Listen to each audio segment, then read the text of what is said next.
Margaret woke up that Tuesday morning like any other day. She had no idea her whole life was about to change forever. The sun was just coming up over the hills when she heard her husband Edmund shouting downstairs. This wasn't unusual. Edmund had been angry about something or another for months now. His business deals weren't going well, and he seemed to blame everyone around him for his problems. She got dressed quietly, brushing her graying hair and looking at herself in the old mirror. At 45, Margaret knew she wasn't the young woman Edmund had married all those years ago. Lines had appeared around her eyes, and her hair wasn't as thick as it used to be. But she had given him the best years of her life, raised their 3 children, and kept his house running smoothly for over 20 years. As she walked down the wooden stairs, she could hear Edmund's voice getting louder. He was in the main hall, and it sounded like he had called all the servants together. This was strange. Usually, the housekeeper handled the staff meetings. Margaret felt a knot forming in her stomach as she got closer to the voices. When she entered the hall, she saw all 12 servants standing in a line. The cook, the maids, the stable boys, and Thomas the groundskeeper were all there looking confused and worried. Edmund was pacing back and forth in front of them like an angry lion. His face was red and his hands were shaking. Margaret had seen him like this before, but never in front of the entire household. "There you are," Edmund said when he saw her. His voice was cold and sharp. "Come here. I want everyone to hear this." Margaret walked slowly toward him, her heart beating faster with each step. The servants all looked at the floor, too scared to meet her eyes. She had been kind to all of them over the years, always making sure they had enough food and warm clothes in winter. Now they looked like they wanted to disappear. "I've been thinking about our situation," Edmund began, his voice echoing in the large room. "My business is failing. The banks want their money. People in town are talking about us behind our backs. And I know why all this is happening." He stopped pacing and pointed directly at Margaret. "It's because I have a useless wife. Look at her. She's old, she's boring, and she serves no purpose in this house anymore. What man wants to do business with someone who can't even keep his wife looking decent?" Margaret felt like someone had punched her in the chest. The words hit her so hard she could barely breathe. She opened her mouth to speak, but no words came out. How could the man she had loved and supported for so many years say such cruel things about her? "I've made a decision," Edmund continued, enjoying the shocked silence in the room. "Since Margaret is so worthless to me, I'm going to give her away." "Thomas!" He pointed at the groundskeeper, who was standing at the end of the line looking terrified. "You made a mistake last week when you planted the roses in the wrong garden bed. Usually I would just dock your pay, but instead I'm giving you something special. You can have my wife." The room went completely silent. Margaret felt the world spinning around her. She grabbed onto a nearby chair to keep from falling down. This couldn't be happening. Husbands didn't just give their wives away like old furniture. But here was Edmund, standing in front of everyone, treating her like she was his property to dispose of. "Sir, I don't understand," Thomas stammered.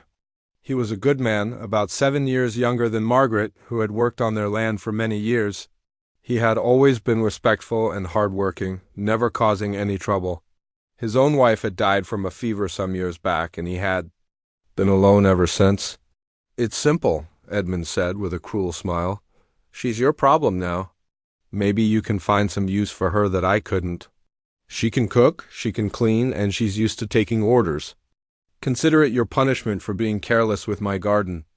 Margaret finally found her voice. "Edmund, please.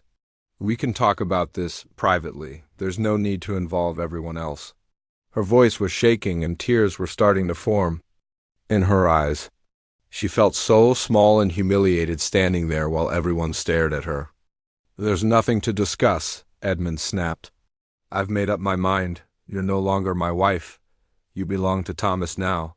Maybe he'll appreciate what I've grown tired of." The cruelty in his voice was unlike anything Margaret had ever heard from him before. Yes, they had grown apart over the years. Yes, he had been distant and cold lately. But she never imagined he could be this heartless. She thought about their children, now grown and living in other cities. What would they think when they heard about this? How could their father do this to their mother? Thomas stepped forward, his face pale but his voice steady. Sir, with respect, I never asked for this. Lady Margaret doesn't deserve to be treated this way. She's been nothing but kind to all of us. Edmund's eyes flashed with anger.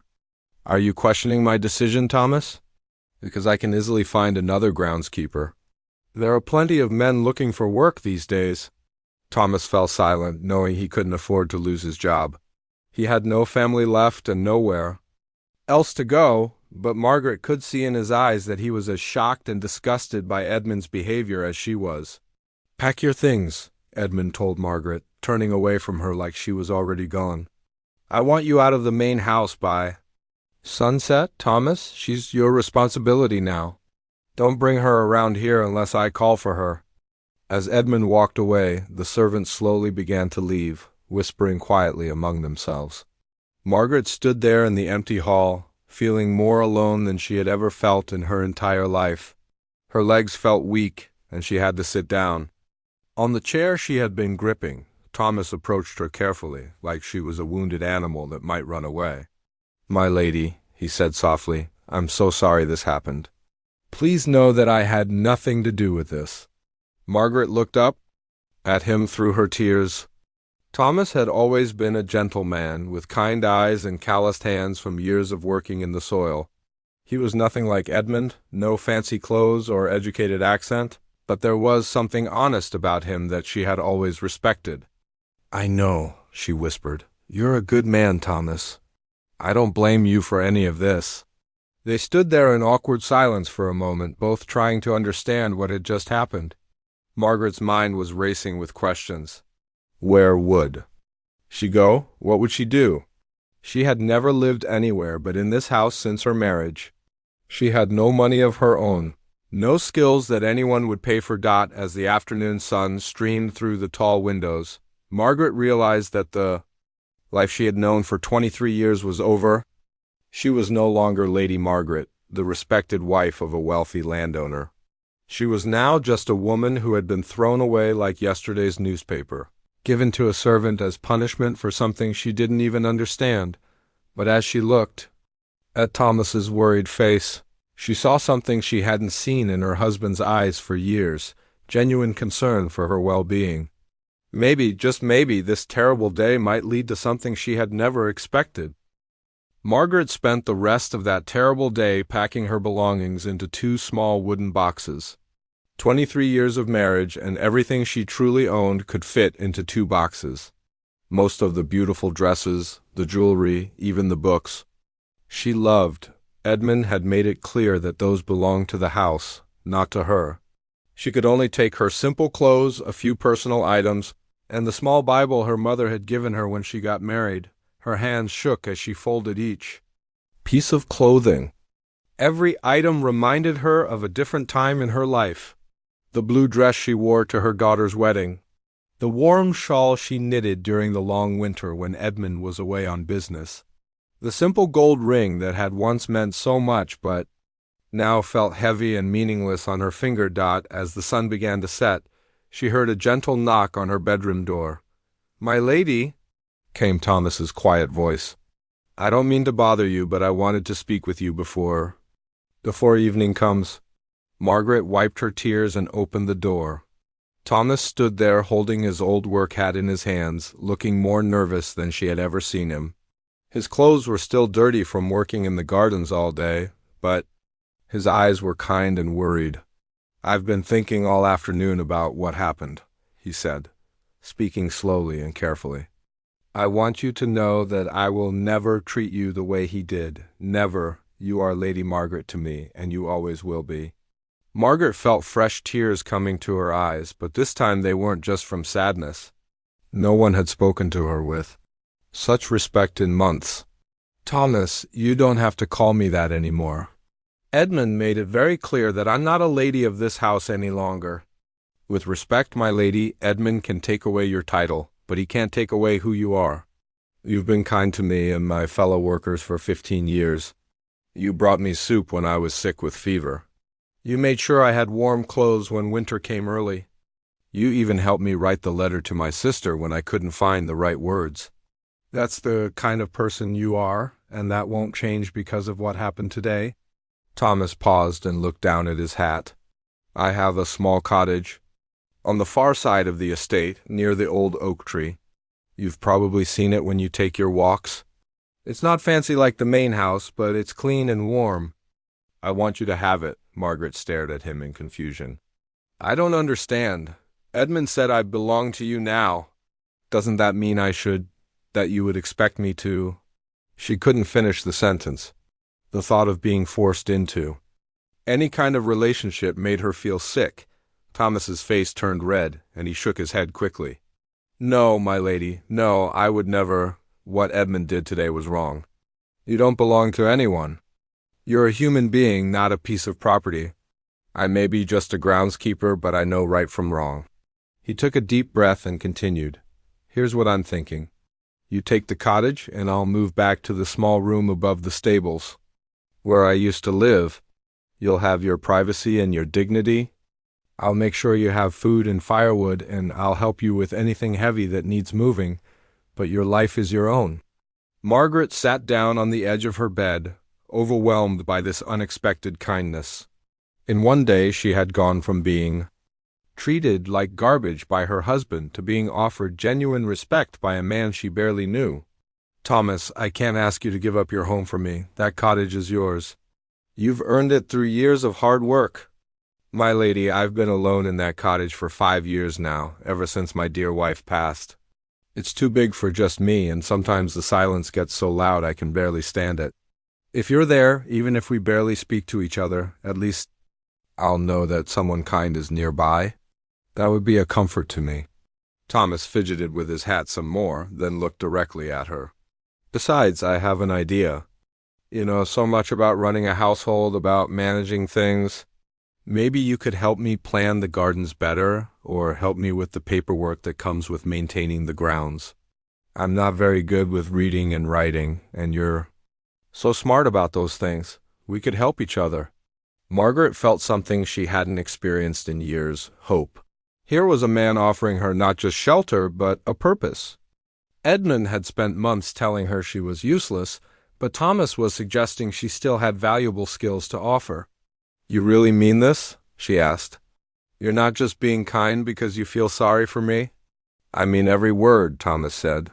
Firmly, you deserve to be treated with respect. You deserve to feel safe. And you deserve to know that your life has value, no matter what anyone else says. An hour later, Thomas returned with a small wooden cart to help carry Margaret's boxes.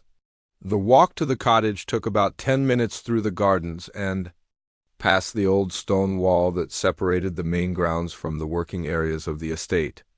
Margaret had walked this path many times over the years, but never imagining she would one day be walking it as her journey to a new home. The cottage was smaller than her old bedroom, but it was cozy and well kept. Thomas had obviously taken good care of it. There was a stone fireplace, a small kitchen area, a sitting room with 2 comfortable chairs, and a bedroom with a simple but clean bed. Everything was neat and organized, showing the careful habits of a man who lived alone and took pride in his surroundings. I cleaned everything this afternoon and put fresh sheets on the bed, Thomas said, setting her boxes down carefully. There's bread and cheese in the kitchen, and I filled the water pitcher from the well. The firewood is stacked outside the back door. He walked to the mantel above the fireplace and picked up a small key. This locks the front door. I'm the only other person who has a key, and I promise I will never use it unless you give me permission or unless there's some kind of emergency. Margaret took the key with trembling hands. When was the last time she had held a key to her own space? In the main house, Edmund controlled everything. He decided when doors were locked, when visitors came and went, even when she could and couldn't leave the grounds. Thomas, she said, her voice barely above a whisper, I don't know how to thank you for this kindness. After the way this day started, I thought my life was over. But you're giving me something I haven't had in years, the chance to feel safe. Thomas smiled for the first time since that morning's terrible scene. My lady, everyone deserves to feel safe in their own home. Even if this cottage is small, it's yours now. You can do whatever you want here. Read your books, tend the small garden if you like, or just sit quietly and think. No one will tell you you're too old or useless or any of those awful things. As Thomas prepared to leave for the night, he turned back one more time. My lady, I know today was terrible for you, but I want you to know something. You're not alone anymore. You have a friend here, and I'll make sure you're safe and cared for. After he left, Margaret sat in one of the comfortable chairs and looked around her new home. For the first time in months, she felt like she could breathe freely. The cottage was quiet, but it was a peaceful quiet, not the cold silence of the main house. She was finally in a place where she could begin to heal from the wounds of that horrible day. 3 weeks had passed since Margaret moved into the cottage, and slowly she was beginning to feel human again. Every morning, Thomas would leave fresh milk and bread on her doorstep, along with whatever vegetables were ready from the garden. He never knocked or tried to come inside unless she invited him, always respecting her privacy and giving her space to heal. At first, Margaret spent most of her time just sitting by the window, watching the seasons change. Autumn was turning into winter, and she found comfort in the simple rhythm of the days. She would make herself tea, read her Bible, and try to forget the painful words Edmund had spoken. But as the days went by, she started to feel restless. She was used to being busy, to having purpose in her daily life. One cold morning, she decided to step outside to thank Thomas for all his kindness. She found him behind the cottage, chopping wood for her fireplace. His sleeves were rolled up, despite the chilly air, and she could see the strength in his arms as he worked. When he saw her, he immediately stopped and wiped his hands on his pants. "Good morning, my lady," he said with a gentle smile. "I hope the sound of the chopping didn't wake you." "I was trying to be quiet." "Not at all," Margaret replied. I've been awake for hours. I wanted to thank you for all the food you've been bringing." "You don't have to do so much for me." Thomas shook his head. "It's no trouble at all. Besides, I grow more vegetables than one person can eat. It makes me happy to know they're not going to waste." Margaret looked around at the neat piles of firewood and the well-organized garden tools. Everything Thomas did showed care and attention to detail. "You keep everything so organized out here?" "The gardens around the main house never looked this tidy when I lived there." "That's because your husband never cared about the details," Thomas said, then immediately looked embarrassed. "Forgive me, my lady. I shouldn't speak poorly of him." "Please," Margaret said, surprising herself with how easily the words came. "Don't apologize for telling the truth. I lived with Edmund for 23 years. I know exactly what kind of man he is." Thomas nodded and picked up his axe again, but then paused. "My lady, can I ask you something? Don't you get lonely in the cottage by yourself? I mean, you're used to having people around all the time." Margaret thought about his question. "I was lonely in that big house surrounded by people. Here, by myself, I feel more peaceful than I have in years." But she hesitated, not sure if she should continue. "But what?" Thomas asked gently. "Sometimes in the evenings, when it gets dark early, I do wonder what it would be like to have someone to talk to, not about important things, just normal conversation. Edmund and I stopped really talking to each other years ago." Thomas set down his axe completely and looked at her with interest. "What kind of things do you like to talk about?" Margaret felt herself smiling for the first time in weeks. "Oh, all sorts of things. Books, mostly. I love reading stories about places I've never been. And I used to enjoy discussing the seasons, watching how the plants changed throughout the year. Edmund always said those topics were boring and pointless." "Boring?" Thomas looked genuinely shocked. "My lady, those are some of my favorite things to think about too. I may not read as well as you do, but I love watching the way plants grow and change. And I've always wondered about other places in the world." Margaret felt a little spark of excitement in her chest. "Really? You enjoy those things too?" "Oh yes," Thomas said, his eyes lighting up. "Sometimes when I'm working in the gardens, I imagine what it would be like to see the mountains I've heard about or the ocean. I've never been more than 20 miles from this estate, but I dream about traveling sometimes." They stood there, looking at each other for a moment, both realizing they had found something unexpected, someone who understood their thoughts and interests. "Thomas," Margaret said slowly, Would you like to have dinner with me tonight? I could cook something nice and we could talk about those places we've both wondered about." Thomas's face broke into a wide smile. "I would like that." "Very much, my lady. Should I bring anything?" "Just yourself," Margaret said, feeling lighter than she had in months. "And Thomas, you can call me Margaret when we're just talking together. All this my lady business makes me feel like we can't be real friends." That evening, Thomas knocked on Margaret's door at sunset, wearing his cleanest shirt and carrying a small bunch of wildflowers he had found growing near the old stone wall. "I thought these might brighten up your table," he said, looking a bit shy as he handed them to her. Margaret accepted the flowers with genuine pleasure. "They're beautiful. No one has brought me flowers in more years than I can remember." She had prepared a simple but delicious meal of roasted chicken, vegetables from Thomas's garden, and fresh bread. They sat across from each other at the small wooden table, and for the first time in ages, Margaret felt like she was having a real conversation with another person. "Tell me about the places you dream of visiting," she said as they ate. Thomas's eyes got a distant look. "Well, I've always wanted to see the mountains. I imagine they must be so tall they touch the clouds. And the ocean, I wonder what it sounds like when the waves crash against the shore." "I've read about both of those places," Margaret said excitedly. "There are books that describe mountains covered in snow even in summer, and oceans that stretch so far you can't see the other side. The writers say the ocean sounds like thunder, but gentler." "Really?" Thomas leaned forward with interest. "What else have you read about?" Margaret found herself talking more than she had in months, describing the stories she had read about distant cities, foreign countries, and different ways of life. Thomas listened to every word, asking questions and sharing his own thoughts and dreams.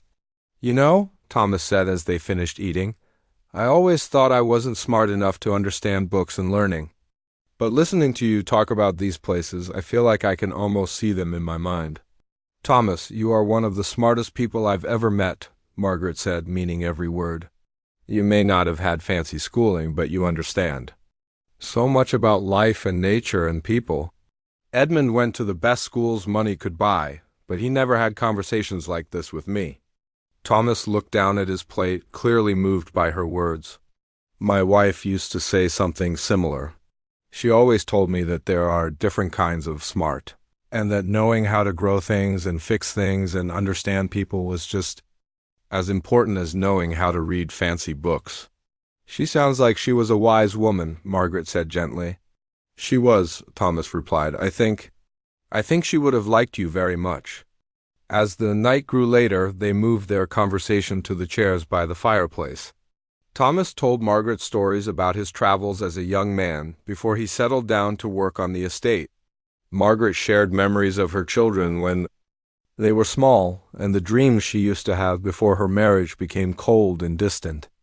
"I haven't laughed this much in years," Margaret admitted as Thomas finished telling her a funny story about a mishap with a stubborn goat. "Neither have I," Thomas said softly. "It feels good to have a friend to talk to."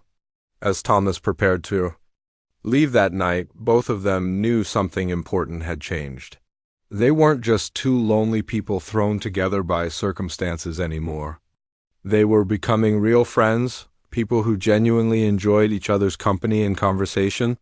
"Would you like to do this again tomorrow night?" Margaret asked hopefully.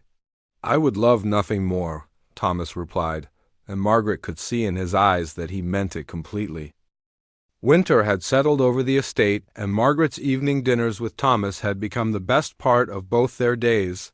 What had started as simple conversations about books and dreams had grown into something much deeper. They talked about everything, their fears, their hopes, their memories of happier times, and their thoughts about life itself.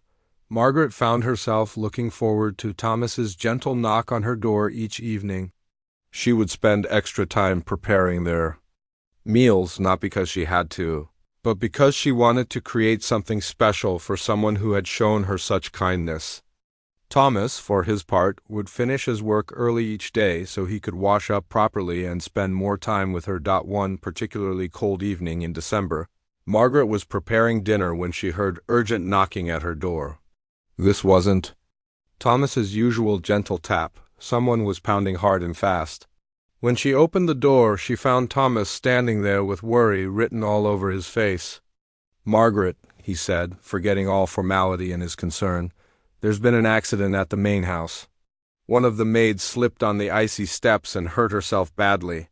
Edmund is demanding that you come help take care of her since the doctor won't be able to get here until tomorrow because of the snow." Margaret felt her heart start racing. She hadn't seen or spoken to Edmund since that terrible day 3 months ago. The thought of facing him again made her feel sick to her stomach. "I don't know if I can do this, Thomas," she said, her voice shaking. "What if he says more cruel things to me? What if he decides to punish me somehow for living peacefully in the cottage?" Thomas stepped closer and gently took her hands in his. His hands were rough from years of outdoor work, but his touch was incredibly gentle. "You don't have to go if you don't want to. I can tell him you're not available. But Margaret, that young maid is only 17 years old, and she's in a lot of pain. You know more about taking care of people than anyone else on this estate." Margaret looked into Thomas's kind eyes and saw something that gave her strength. He believed in her.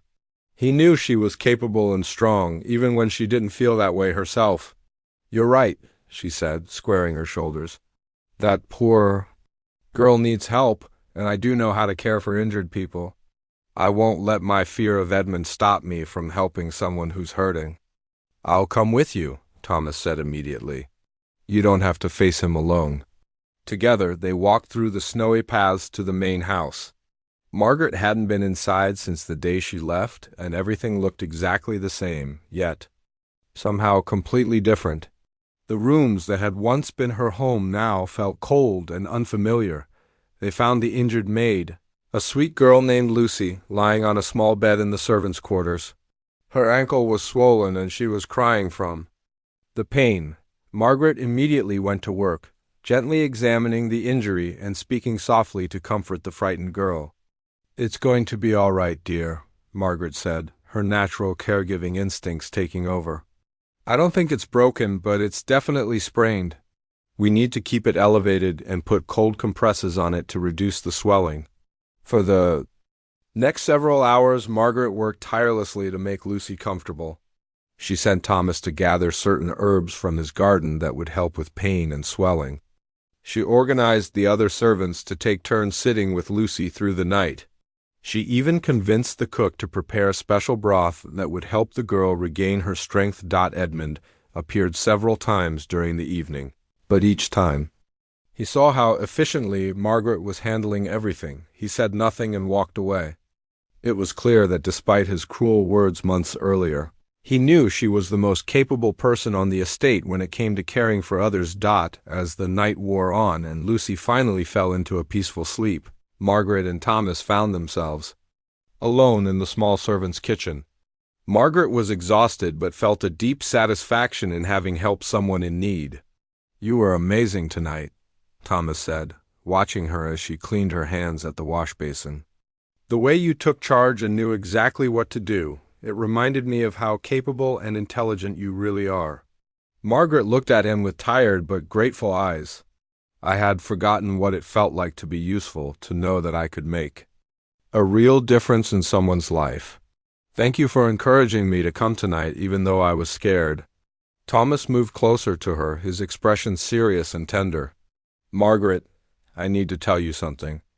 Over these past months, watching you heal and grow stronger, seeing your kindness and wisdom every day, I've fallen in love with you." Margaret's breath caught in her throat. She had been feeling something growing between them two, but hearing Thomas say the words out loud made her heart race. "I know it might seem impossible," Thomas continued, his voice gentle but determined. "I'm just a groundskeeper, and you're an educated lady from a wealthy family.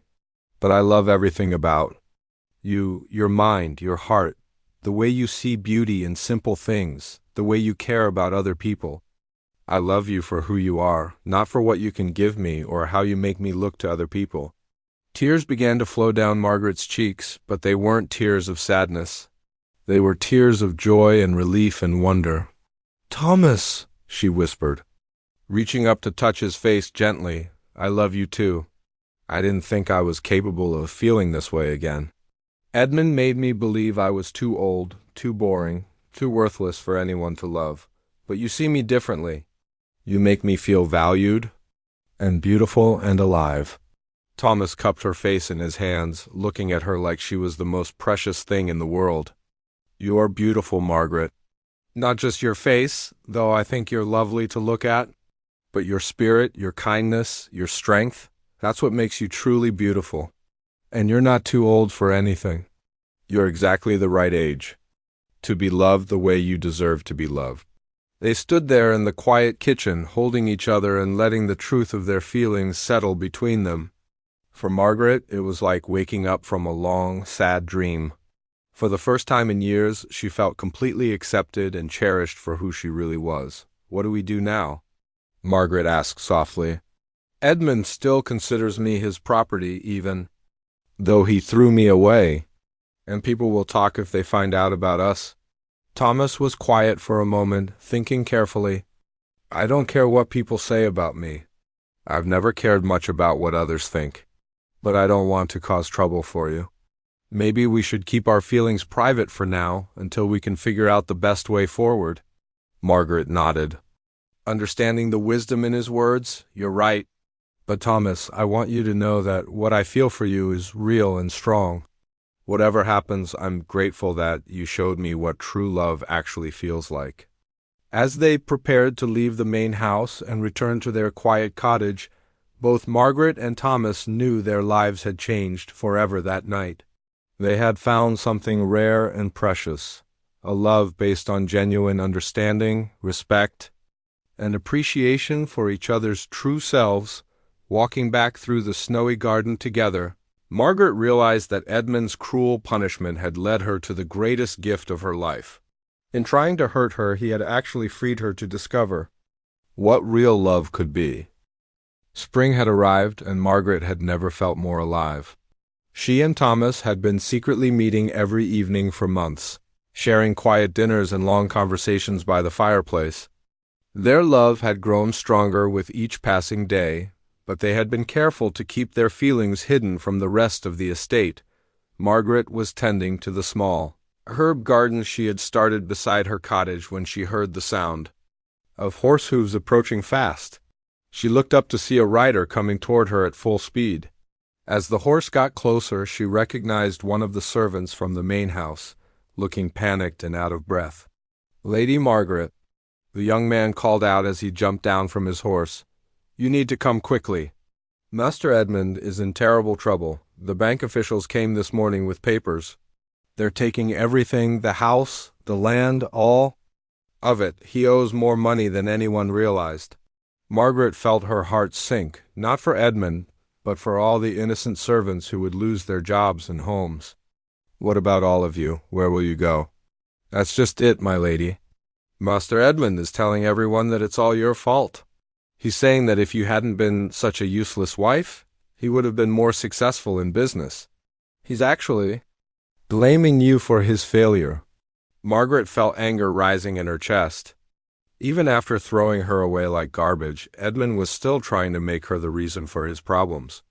But before she could respond, she heard another voice behind her. "What's all this commotion?" Thomas appeared from behind the cottage, where he had been repairing a fence. When he saw the servant and Margaret's upset face, he immediately moved to stand beside her. The servant looked nervous about speaking in front of Thomas, but continued anyway. "Master Edmund has been drinking heavily since the bank officials left. He's been ranting and raving about Lady Margaret, saying terrible things. Some of us are worried he might come looking for her." Thomas's jaw tightened with anger. "He has no right to blame her for anything. His business failures are his own doing." Just then, they heard shouting in the distance. Looking toward the main house, they could see Edmund stumbling across the grounds, clearly drunk and furious. He was heading straight for the cottage. Margaret! Edmund's voice carried across the garden, slurred and full of rage. This is all your fault. If you had been a proper wife, none of this would have happened. Thomas immediately stepped in front of Margaret, his body tense and ready to protect her. Go inside the cottage, he said quietly. Lock the door and don't come out until I tell you it's safe. But Margaret surprised both men by standing her ground. No, Thomas. I've been hiding from Edmund's anger for too long. It's time I faced him and told him exactly what I think. Edmund staggered up to them, his clothes disheveled and his eyes wild with drink and desperation. There you are, you worthless woman. Look what you've done to me. I'm losing everything because I was cursed with such a useless wife. Margaret looked at the man she had once loved and felt nothing but pity. Edmund, you lost everything because you made bad business decisions and treated people terribly. I had nothing to do with your failures. Nothing to do with it? Edmund screamed. You were supposed to make me look successful. You were supposed to charm other businessmen and their wives. Instead, you got old and boring and drove everyone away. Thomas had heard enough. That's enough, he said, his voice strong and clear. You will not speak to her that way. Not ever again. Edmund turned his drunken rage toward Thomas. And who are you to tell me how to speak to my own wife? You're nothing but a servant, a nobody. I may be a servant, Thomas replied calmly, but I know how to treat people with respect. Something you never learned despite all your money and education. Margaret stepped forward, her voice steady and strong. Edmund, I am no longer your wife. You made that very clear the day you gave me away like a piece of property. You said I was too old and worthless to be married to you. Well, congratulations, you got your wish. Edmund's face turned red with fury. You can't just decide you're not my wife anymore. I own you. Actually, came a new voice from behind them. That's not legally true. Everyone turned to see an elderly man in formal clothes approaching. He introduced himself as a lawyer from the nearby town. I've been looking into this situation, and I have some interesting news. The lawyer pulled out some official-looking papers. When you publicly declared that your wife was no longer your wife and gave her to another man, you essentially abandoned your marriage in the eyes of the law. Several witnesses heard you say she was no longer yours and that she belonged to someone else. That constitutes legal abandonment. Edmund stared at the lawyer in shock. That's impossible. I can't lose my wife just by saying some words when I was angry. I'm afraid you can, sir. And you did. Mrs. Margaret is legally free to make her own choices about her life and her future. Margaret felt like a huge weight had been lifted from her shoulders. She was truly free. She looked at Thomas, who was smiling with relief and joy, but the lawyer wasn't finished. There's more. It seems that Mrs. Margaret, your parents left you some money and property in a trust that your husband never had legal access to. The trust was managed by the bank, and they've been looking for you. You're not penniless. You have your own inheritance that no one can take away from you. Margaret could hardly believe what she was hearing. Her parents had died when she was young, and Edmund had always told her they left nothing behind. But apparently he had been lying about that too. Edmund looked completely defeated. The bank officials had taken his property, his wife was legally free from him, and now he discovered she had her own money that he could never touch. His plan to blame her for everything had completely fallen apart. This can't be happening, he mumbled, stumbling backward. It is happening, Margaret said firmly. And frankly, Edmund, it's what you deserve. You threw away 23 years of marriage for no good reason. You treated me cruelly and tried to humiliate me in front of everyone. But in doing so, you actually set me free to find real happiness. She reached for Thomas's hand no longer, caring who saw them together. Thomas has shown me what it means to be truly loved and respected. He values my mind, my heart, and my spirit. He sees me as a person, not a possession. Thomas squeezed her hand gently. Margaret, will you marry me? Not because anyone is forcing you to, but because we choose each other freely. Margaret's face lit up with pure joy. Yes, Thomas. I will marry you and we'll build a life together based on love and respect, the lawyer smiled at the happy couple. With your inheritance, you'll be able to buy a nice piece of land somewhere and start fresh. You can leave all this drama behind and create the life you want. 6 months later, Margaret and Thomas were married in a small church in a neighboring county. They used her inheritance to buy a beautiful farm with rolling hills and fertile soil.